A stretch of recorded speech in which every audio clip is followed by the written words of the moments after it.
Each year, Microsoft Research hosts hundreds of influential speakers from around the world, including leading scientists, renowned experts in technology, book authors, and leading academics, and makes videos of these lectures freely available.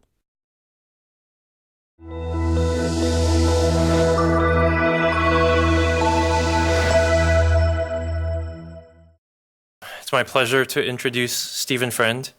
I usually do this by memory, but his award list was long enough that I had to print out a little cheat sheet. It's a wonderful set of stuff he's done. Dr. Stephen Friend has dedicated his career to untangling the complex ways that our genes, our environments, our behaviors sort of interact to form our being and our health. He currently works as founder and president out at Sage Bionetworks, a company which, among many, many other things, which he's going to tell us some about today, builds tools to facilitate scientific collaboration and discovery on a much, much larger scale than we've ever seen or been used to. Stephen's an MD PhD, did his clinical training out at Harvard, all while he was leading the team that cloned the first tumor suppressor gene at MIT at the Whitehead Institute. He's been faculty at Harvard, Mass Gen, UW, and has done a bunch of work out at the Fred Hutch Cancer Research Institute. He was CEO of Rosetta Informatics, which I believe got acquired by Merck, at which point he became a senior VP for oncology out at Merck. The awards are, an extremely long list. I picked a couple out here.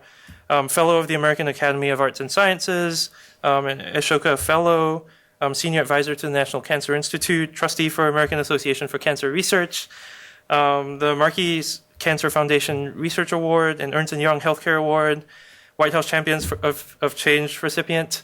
The list goes on, and hence the long sheet. He's here with Mike Kellen, who's Director of Technology out at Sage Bionetworks, so feel free to grab Mike and Stephen after the talk.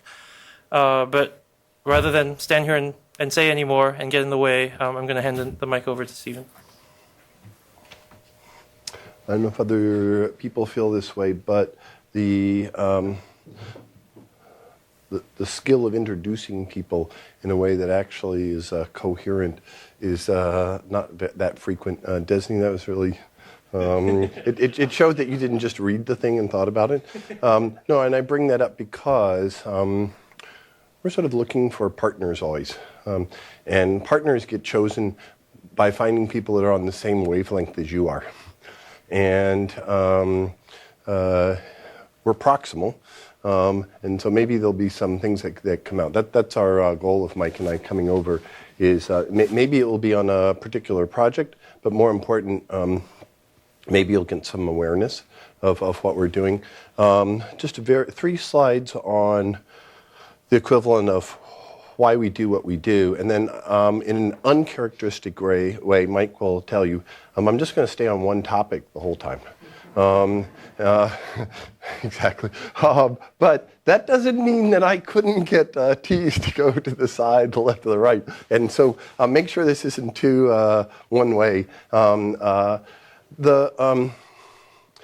As came out a little bit in the intro, I keep feeling as if I'm on unfulfilled journey to figure out how to have some impact on how health is given.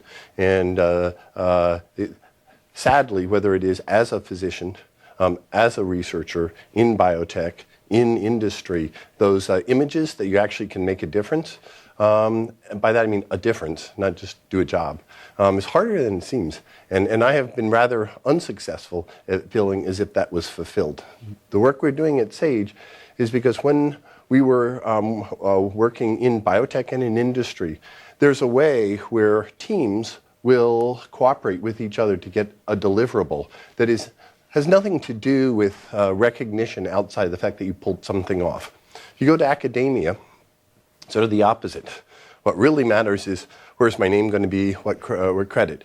And we're interested in how to make that so actually some of that advantages in each world get realized in the other. And so when we started Sage 2009, these were the things that we thought maybe we can mix them up and come up with a way of doing high-risk projects to de-risk how to do things differently.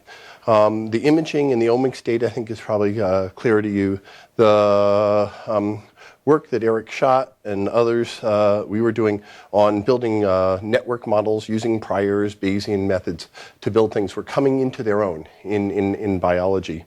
The concept that you could actually host things in the cloud and solve things as groups, the uncoupling of the link between the person who generated the biomedical and the analytic work was coming about. But the two that caught us also caught our attention was this concept that actually you might be able to generate data outside of the medical industrial complex. And what could you do if you could do that? And also that in getting problems solved, there were methods to get people to work together that weren't, you're doing this, you're doing that. So those were the, sort of the ingredients to what we built in Sage. Sage has about 40 people. And what we've been trying to do, almost like an outfitting shop, where we try things out and see if people will use it, and don't try to take it through to the product, that loop you were talking about, maybe to a detriment. We'll get it to a point where it sort of is something that we hope is obvious to someone else, and we could argue maybe we should complete that cycle more effectively. But it's about how can we build tools where people could work in teams of teams, and the people who are the existing experts are not necessarily the ones we use. So can we get beyond that?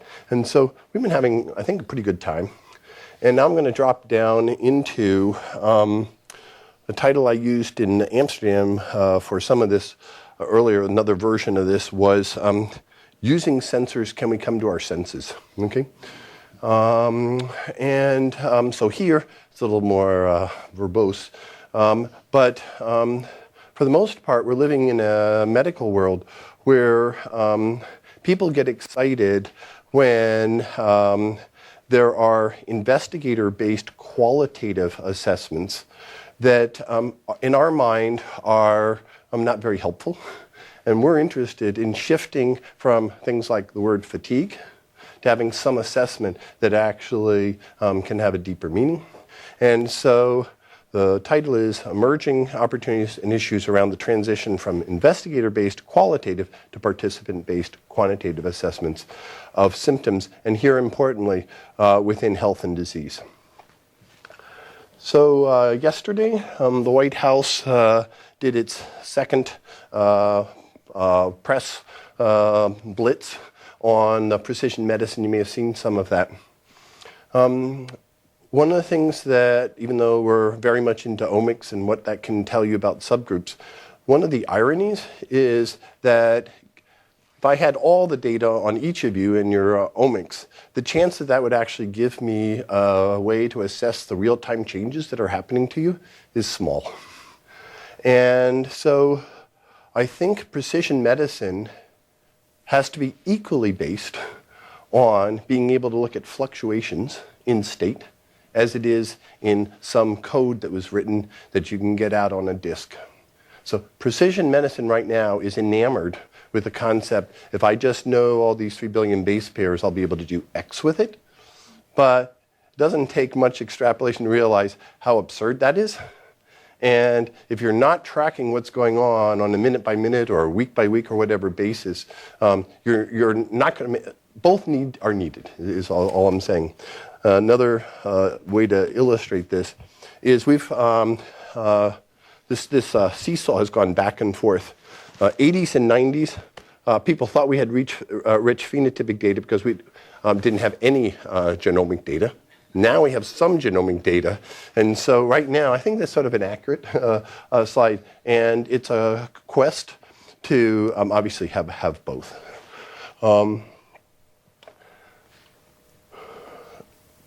One way of dividing the aspects of clinical care is to look at where that data is generated and the nature of data.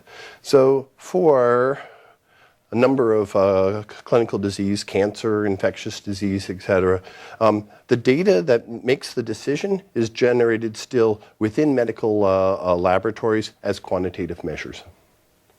There are other diseases where it's possible to take that assessment that used to go on within a medical building and actually make it mobile. And so it's shifting that quantitative measure outside of the laboratories. But what we've been interested in, and this is an interesting topic for discussion, why, is there's a whole swath of medicine that actually is what I would call qualitative measures ascertained by trained physicians. And if you ask, okay, prove to me why you got to that answer, what is it?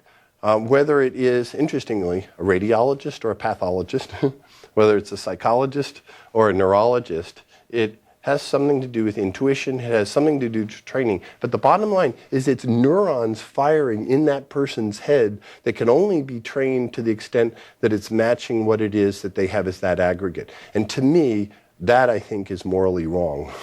Okay, we're living in a digital era. It doesn't make sense to have the decision as to how you're going to treat patient be, could that person remember that this plus this is that? And it's and in a really weird way, I think we'll look back on, sort of strange that we tolerate someone saying that it's almost like going to a medicine man, right? That this means you're going to get this treatment because I'm going to call this or that. So we chose to work here because we felt as if it was the most ripe for changing the system. So we could have gone in and figured how do you take a closed loop glucose monitoring system? But we figured a bunch of people working up there, right? They're going to get that solved. Could we get to the point where we had sensor-based assessments that were going to a knowledge expert? And if you can get them to a knowledge expert, at what point is a knowledge expert better than the cranium? And that's what Sage is interested in. So here are a couple of those syndromes that are out there, and we looked through a number of these and chose to work on we have a lot of projects, but for this one on a disease that's coming up on its 200th anniversary. I'm really excited because I would like to have it so that we do something next year that sort of does a compare-contrast. James in London and how he thought you should do Parkinson and how we might do it. So by the time you understand that tremors, slowed movements, rigid muscles, impaired balance, and loss of unconscious movements, which is basically you don't blink, your face, if you look at someone with Parkinson, they look like they're a mask. So unconscious movements are less. That's, if you want to become a trained neurologist, that's at the heart of making that diagnosis. There are subtleties and everything, but that's the description needed. You need to have X number of to be able to say that someone has Parkinson. But what we wanted to do, and we wanted to do it in a general way, was we wanted to get a way to navigate between health and disease just like you navigate on GPS. We wanted to come up with the dimensions of the disease and the consequences to where you could say where you were on the course and acknowledge that in fact it's not a linear path, and I'll show you it's not a linear path. So what would it, so the assumption, so what we've been working on is what would it take to build for a disease a way of knowing where you were on the course and whether if you did this or that, right, were you going off the course? Okay, that's the out there goal. To do that, we realized that we had to fundamentally change how clinical trials were done. Because there's no way you're going to get the data that you need.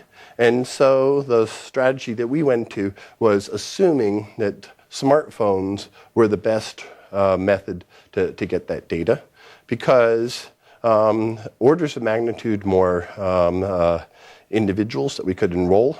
The frequency, as you know, for passive is continuous, but intermittent, periodic to multiple times a day. But the fun part is that you can have 1,000 dimensions on voice or 2,000 here, and that you could have it machine readable. So this actually is the most important part of the whole thing.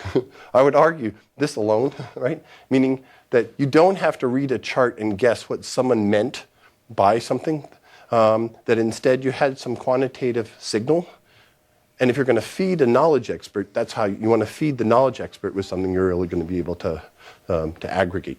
And so 3 years ago, funded by the Robert Wood Johnson Foundation, we thought, can we shift the way a trial is done, which is mostly today in a medieval sense where you pay someone and they become the subject in the trial, and they either live in a weird building with for a month, or you monitor them up. Could you make it so that actually people wanted to be in trials instead of paying people to try? Could you make it so, imagine trials going viral. Anyone with a disease was wanting their friend to join. And to do that, it felt as if you needed to shift the symmetry and shift away from the asymmetry between I'm the doctor and now this is what you're wanting to do. There had to be a sense of engaging individuals for them. It had to be something that they were getting back. And so this dialogue concept of going beyond health apps that are just data tracking, self-gratification loops where people are thinking, wow, it's great, I was able to do this or that, which actually is really unsustainable. It's sort of sad that all that data just goes out nowhere. But to have a place where that data could be stored, where answers and questions basically shifted the trial. I don't know how much you can tell, but this is fundamentally breaking most of the rules of the double-blinded ... trial like that. And it actually has consequences. It's not without consequence, but we think actually we have to get to this level of a dynamic, changing what the endpoints are, shifting it along. But most importantly, having the person who is the study participant feel respected, feel a partner, and to be engaged. The way that most trial data is collected, whether it's on a notebook or a pen and paper, which is mostly what it is, almost everything is done in this very block way, where you're a 1, a 2, a 3, or 4. You pick, and you move to here, to here, to here. It's pretty remarkable that today, this is 95% of clinical trials. If you go through the current measures that are done in trials, and you look at what you could do on a smartphone, I'm not going to go through each of them. It's pretty obvious that maybe we could pull something off if we used those assessments. So this is where we decided to focus. You need to know a little bit about Parkinson for this to make sense. Bradykinesia, slow movements, postural instability, sort of unable to keep your balance, resting tremor, and rigidity are the 4 cardinal features of the disease. So we said, what can we do to use questionnaires? What can we do to use sensors as active tasks? And what could you do passively to monitor those? With an idea that if you could build a vertical stack between high friction, infrequent questionnaires, you could have frequent activities, and then in the background, ultimately, could you get to where you don't have to do the activity tasks? So start collecting some sort of passive data that could feed through.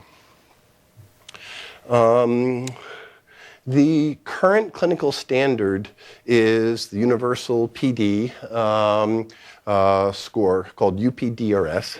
And for it, this is very important, for it to be approved as a measure, which is what all clinicians use and all pharmaceutical companies use, the process required running 800 and some patients in a cluster of 39 centers, and showing that the assessment that was up until then done by writing down, I think this is what the patient have, was robust enough.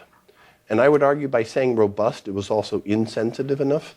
Right? So there's a sort of robust insensitive that people could say, I can score you. So every patient is followed on an aggregate score that is all the, it has motor, it has non-motor, it has what was done in the exam. It is done you can only do this test if you are a certified deliverer of the test. So you get to charge for it, and only these people can do it. So there are probably thousands of people who are allowed to give this tests. Maybe there's 10,000. But the point is very few that can give it. And yet, that gives us a path to how we might be able to get something approved that's different from that. So that's a roadmap, right? If you did this, then we should be able to go that way. The device that is the sort of closest to some quantitative assessment has to do with looking at basically tremor, and that is called Kinesia technology. And what they did was only 60 patients in 2 centers comparing it to UPDRS. And they used an approval rate, so they got, a 510K, whatever it is. And yet, that's never been picked up. Right? So, I don't know, Mike, but it's been years since that approval. I think it was 2007 or something like that, when that was approved. That's not moved on, but again, gives us some idea. I had a very interesting year. Yeah. Why it hasn't been moved on? Yeah, good. It is, so I haven't been able to look up and get someone else's answer, so this is my answer. I think the most likely is that it is one element of what the physician is trying to do. So if you have 6 ways that you're following a patient, and now you have this super cool way of doing tremor, which the company is pleased was able to do, and that's all. And there are 4 or 5 other parts of the assessment that you can't get to. So to me, I think that's the most likely. The other is that, and we were talking about this just before the lecture, physicians' uptake is proportional to whether or not they are going to be reimbursed to do something. Right? I got all excited because I thought we can make this for free. We can do it on smartphones, so it won't cost anything, so we won't need any reimbursement. Duh, that's not the question, right? The person wants to get paid, right? So the physician wants to be paid $40 to do something. It's not that they have to, have something that has a cost to it. It's that they want to make money. And so the other reason is that they have not gotten this through CMS or Medicare or whatever it is. And so I think if you had $40 to anyone who used the tool, then they would go, how many patients do I have to see to make it worth me buying this machine to be able to do that? But it's a really good question. It's what scares me the most about what we're trying to do is there are value systems that have nothing to do with technology that are going to make a difference of whether this integrates or not. Yeah. As a follow-on, is that something you guys are looking into as part of SAGE? Like, are you looking into that loop? Like, basically, like, how are you going to disrupt this? Yes. Paid model, right? Effectively. Yeah. Let's hold it to the end because you'll see where we got. I could do it now, but let's hold it a little bit, and you'll see because what I want to input from is like seeing the real ingredients. How far are we off? But then let's go to that. So I spent a very interesting year, much to the amusement of Mike, who knows many people at Microsoft.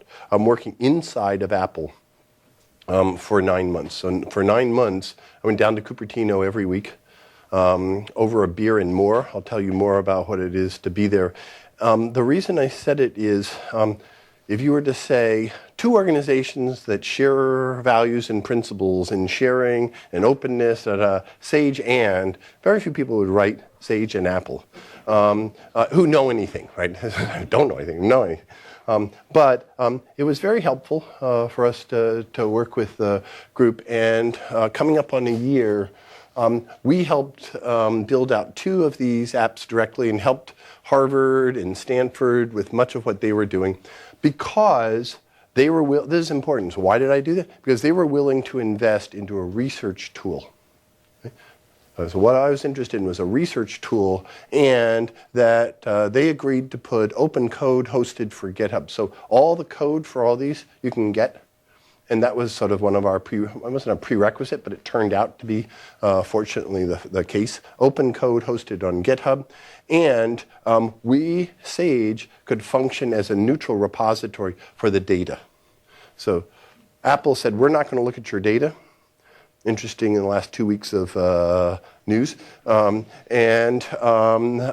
as Switzerland, SAGE could be a place where that data was hosted for other people to use. And that's what we wanted, was we wanted to build a place where many people could get to that. And so it was because we wanted to build a framework for clinical studies. I'm not going to go into it, but years of work going into how to consent without a physician there, how to have icon-based consents is something we've put a lot of work into to be able to do that. So mPower is the app for the Parkinson disease, and we are marching through 3 phases that will take us from tracking to getting clinical guidance and getting approval for that. The first was to just put together, test in small cohorts, something that allowed us to follow some of the symptoms. The second phase, which we're sort of 3/4 of the way through, was to deploy that in very large numbers of individuals and patients and controls, and you'll see what I mean by large, and then go to this phase. One of the most important things in this lecture is why this, without this, right, if you were to go here to here, we think you make mistakes. So if you go from designing a sensor-based approach and you're only looking at dozens of people, and then you go and you test that in 100 to 200 patients, here to here, and you haven't put it out and deployed it into a large number, you're not going to see the diversity. You're not going to see some of the things that are sort of holding back the envelope of really what's going on. A question about phase 3 and actually the previous slide about 510K details. So it strikes me about both the Kinesia experience and this particular outline is that they're using this expert assessment protocol as the gold standard for diagnosing the disease, which, as you explained in the other slides, has some shortcomings. So you're taking this technology, which seems to me like it would be a much more accurate assessment of the progression of the disease. You're comparing it to something that is of much lower code. Totally agree with you. But I want to hear what you now say. How does the... Well, I guess they're, in these two sort of cases, they have to prove to the FDA using, on the 510K application that they are as good as this really crappy assessment. Correct. So are they like downgrading the quality over there? How does it even work? Very nice. Yeah. No, you how said will it, this work in phase 3? Yeah. No, you said it really well. And having spent some time with the FDA, they realize the quandary they're in. Okay. So if people aren't careful, what they're going to do is come to the FDA and say, "I'm as good as X. That's crap." Yeah, right. Okay. And I get approved. Okay. And they don't like that. Right. So that is exactly the route. That's what Kinesia did. So, and even more, I want to give an example. I don't know if we have it in here, but Mike and the team, we've been working with Harvard on a way of looking at cognitive load. Okay, and if you look at cognitive load, you can look at the way someone is moving, and it's 10 to 100 millihertz variations that actually make the tool for assessing someone's cognition. It's not the stumble of the drunk, okay? It's these things that a clinician may not even see. So I'm going to add one more dimension is we have things that we're seeing that the clinician can't even see. So what is going to happen? And I think the answer was what the FDA would like to see is tools that are used in the wild are referenced to the best tools that are in the lab, not tools that are used in the wild are referenced to the crappy standard that is there. The problem is that the, whatever it is, 510K is a much shorter path to say you're equivalent to crap than to say I've moved beyond it. Is that, but yeah. Is it a necessary stepping stone still? Yeah. The 510K, we have to go through it. And then No, then you can go. You can say I'm not going to, but it's so convenient. So it's not necessary, it's just convenient. So how does the bar ever get moved preferred? Is it just when somebody thinks that they'll get a competitive advantage out of doing a de novo? Well, this is very important because I think we have to change that anchor.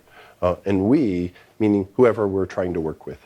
And I'm going to save it for later, but I really want to have a dialogue on closed versus open systems and how you can actually get that standardization and things like that, because it was also one of the reasons why I thought working with Apple would help us. Okay, so the version 1.0 was pretty simple. We had these high friction infrequent surveys. We then had activities for tapping. So this is the type of thing that a neurologist does. It picks up several of the motor dysfunctions, not just bradykinesia. Walking in balance, again, what a clinician does in their office. Voice, we got attracted to, maybe inappropriately, because Max Little at the Media Lab did a lot of work looking at the vocal cords as an assessment tool. If you say ah for 5 to 10 seconds, you can pick up a lot of the changes that are in the extremities in the vocal cord. And he showed very nicely that you could pick up whether someone did or did not have Parkinson by not words, but just the ability to have a consistent tone, because it was the wobble, it was, you'll see, right, is the other thing. So, and then we put in from UCSF a very simple spatial memory recognition. Each time you have to remember where things were, and they get more complicated and things like that. And put it in to try to figure out how much would the dexterity of the disease get in the way of the memory test, and could we account for that, and how could we extract that?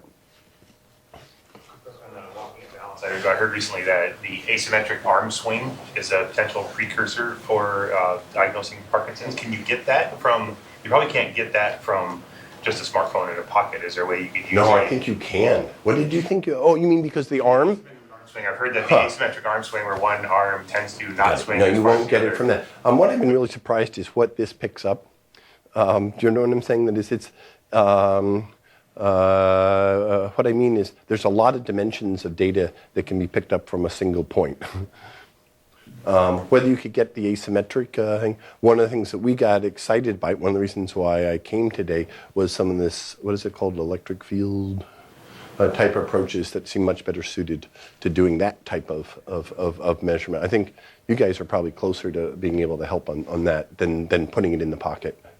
But also, we wanted to begin to bring in passive. So for the motor initiation, we had the scores, we had the tapping activity, and then we didn't use exact location. We just did GPS displacement vectors for that. We did it on a periodic basis, so we're measuring in, I think it's 10-minute intervals. We're just, where are you, where are you, where are you? And then for gait and balance, we put in similarly some displacement vectors, and the data itself looks like this. So that's the data feed on the walking, standing, turning, just off the core motion detector. The voice, we're a 5-second read-in and a 10-second tapping timestamp. For the tapping, incidentally, the most important data I'll show you is not frequency. It's actually where they are, many things you can get off the location. The memory game in there.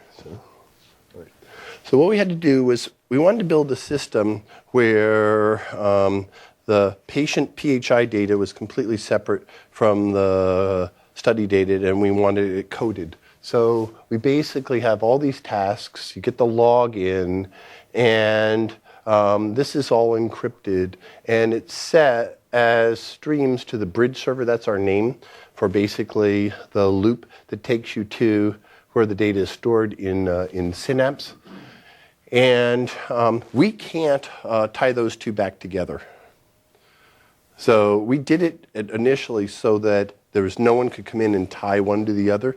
A lot of institutions are saying, I need to. I want to get back to that. We can talk about privacy. But that's how we did it. We just kept it completely separate. Institutions will have code that actually allows them to know who the person is, so they can make that link, but we haven't done that. I think this is pretty straightforward. Any questions about how we did that?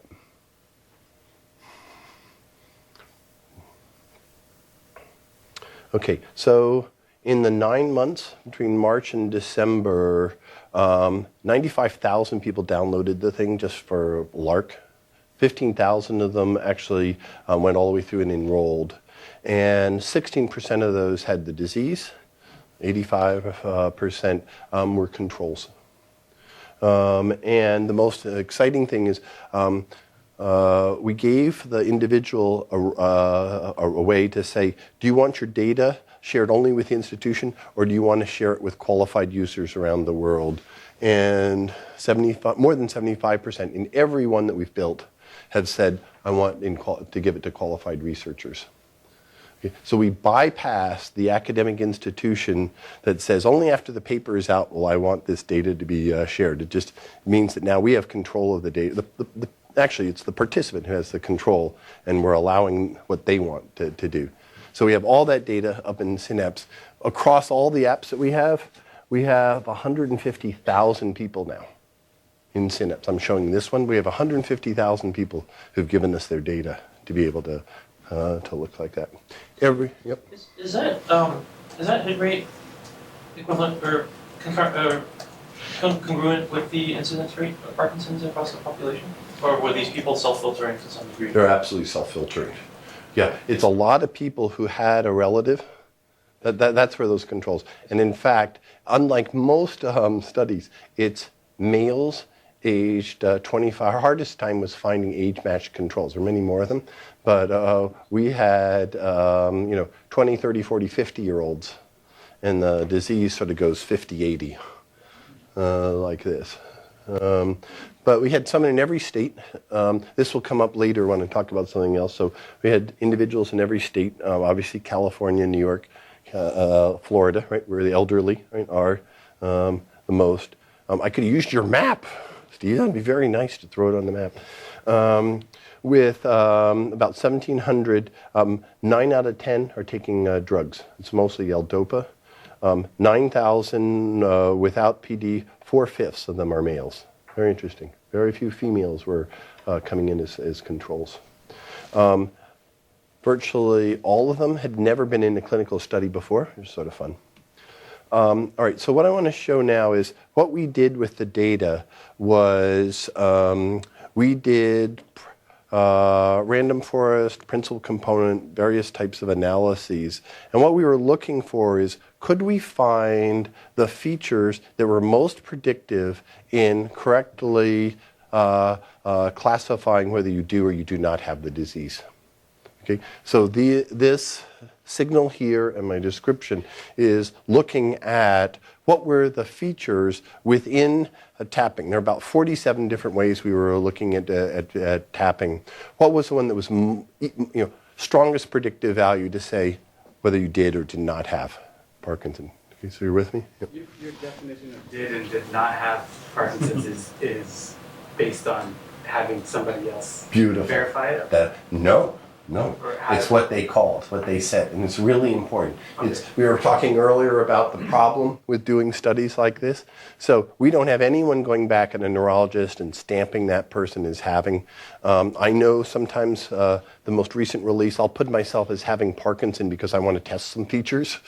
To the side, there are people who are in the control group who have the strongest symptoms you possibly could imagine in Parkinson. There's a subset of people, probably 3%, and I don't know whether they decided to just test the system and they knew they had the disease, or they don't know they have the disease.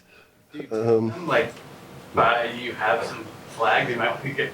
No, and that's exactly. This is a good dialogue. This is exactly what we need to think about. Where's that contract with that person? Right? What do you tell them, particularly if they didn't know? We think that we could detect Parkinson by the phone Well, let me go to one fact before that. It takes 2 years between when someone has a symptom of any of these movement disorders, on an average, 2 years before they get properly diagnosed. So they get the symptom, they know they have the tremor or something. It's average 2 years. 2 years before that, we think we could actually tell people that they have an earlier form of the disease that you just can't pick up today. So that becomes even more, and what are you going to do with?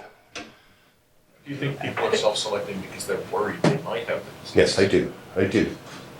But that curve that's so age-warped makes me think that that's not mostly who it is people who are, do you know what I'm saying? That's going to be in there. But The folks who are not self-reporting, who have very strong symptoms, could easily be in that group.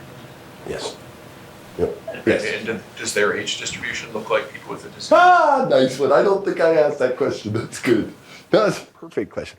What's the age distribution of those who have the symptom? We can both guess, but I didn't look at that. I was wondering about the controls. Do you end up having, because I can imagine there's a certain set of people who are really curious about the app, who go in and get the study, but then they're not really engaged and they kind of use a little bit. Like, do you have mechanisms to kind of check to see if people, because I look at a feature like number of taps, and I'm imagining, maybe there's some people who kind of go in and they're like, oh yeah, I'll do it a little bit, and not. Oh yeah, I can show you this. Yeah, we should. The answer is all the weird things we can see from the people who say they're walking with it in their pocket and they put it on the table. So we have all of that in there, right?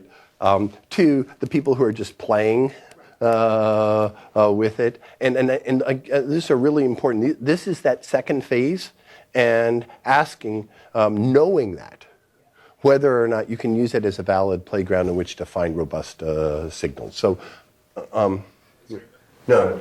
Well, I was wondering, is that are you coming up with mechanisms then to try to separate those pools? We think that has to be done in the third phase. I see. So that's why the third phase is start again, run a third phase. Do you have any ideas or guesses why you are talking to so many more males than females? On the element of the controls, we think that, so I don't mean this in a sex bias way, but tech savvy, this take an element of tech savviness and being hooked into things that may reflect some biases that are there. Because in general, women will volunteer, will be willing to be cohorts much more than men, in general. So we're coming up with some other, So this data was on 400 participants with PD, and I forget, 443 age-matched controls, and the aggregate is the AUC of 0.85. Very interesting. I don't know if you would have predicted this, but the top feature often does better than the aggregate. Well, the aggregate would do better. Okay, these obviously are not the mechanical or the actual descriptors. I had these because I wanted the FDA to know something about the features we were extracting. Same thing for gait. So for gait, I think we had more than 1,000 dimensions. Similar types of numbers, an AUC of 0.88, and it's the walking speed, it's the overshooting, right? When you go one place but you can't go. It's the fact that it's not smooth, the wobble. And when you show this to clinicians, right? So we came up with this not saying we want, it's exactly what they say. So they go, that's Parkinson, right? Right? You're capturing the disease. That's what we want to see. That looks good.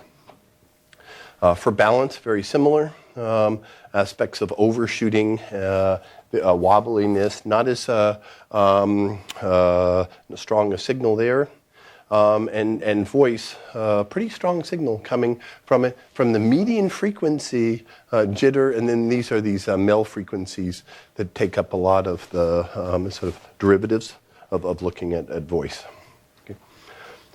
So now to the fun, well, I don't know if that was fun stuff. But what we did was we were interested in how concordant the symptoms were in given individuals, whether someone who had poor tapping or walking or balance were sort of further on in their disease or whether there were independent paths. So to know this, you need to know that Parkinson is a disorder of alpha-synuclein, very much in the prion nature of misfolded proteins, and so they migrate up. They come in from the nose. That's why the smell gets lost first here. Comes in from the gut, which is why the constipation comes in. And so these are basically disruptions of the nervous system that then grow up through the places where you have balance and gait. And so what this then says is if you rank order for most severe defect in tapping down 30-some individuals, and then you ask, what is their walking, balance, and voice? They're not growing out in the same ways.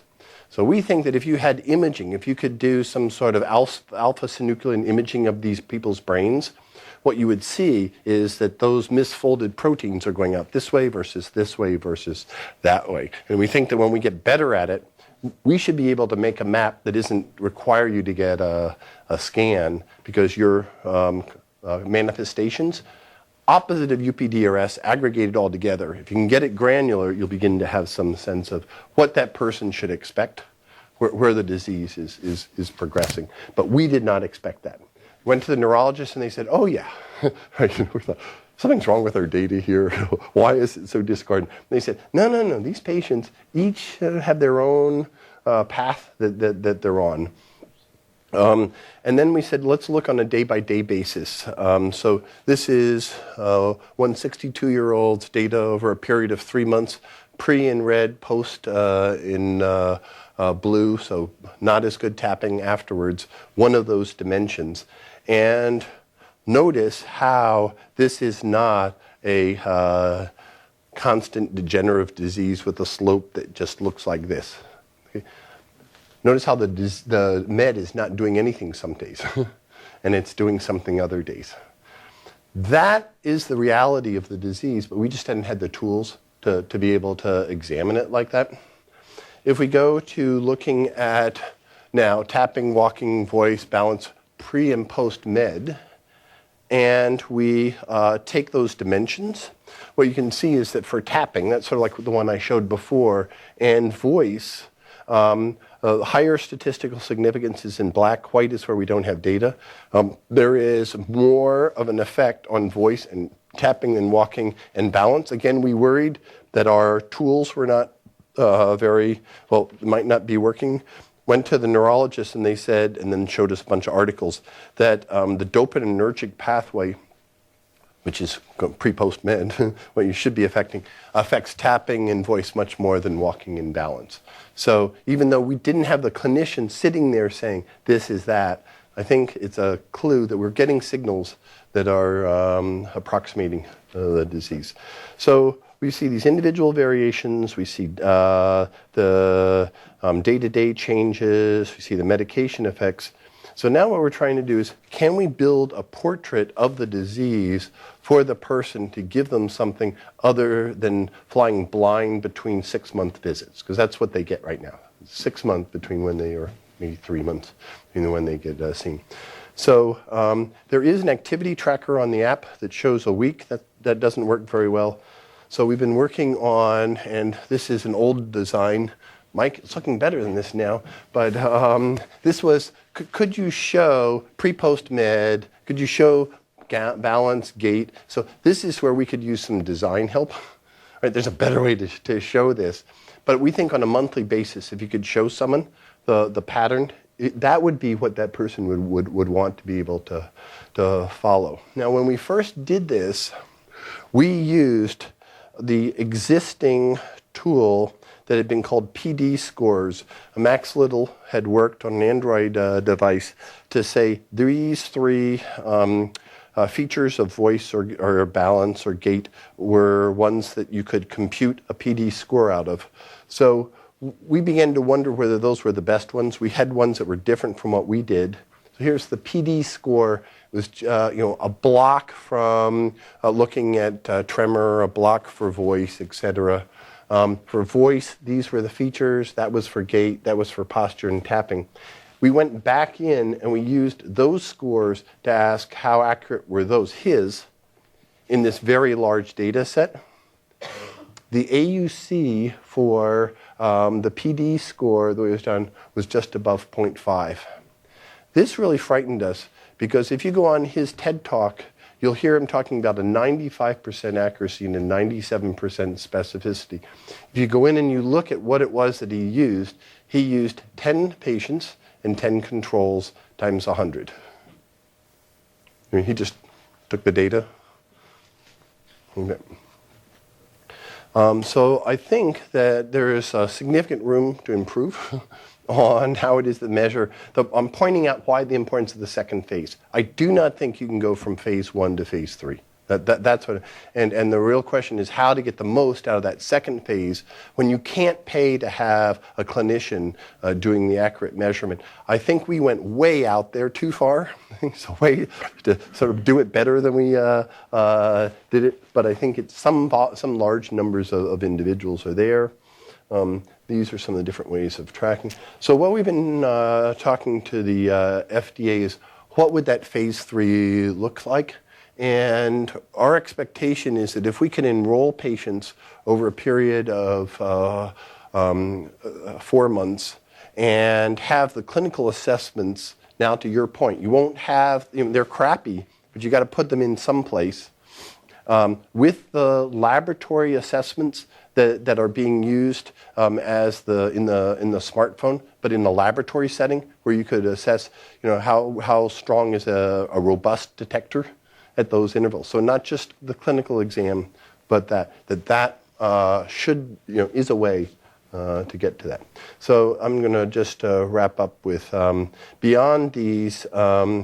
Maybe some people think the most interesting thing we learned was we asked people to report in what was making them better or worse. Over 20,000 responses.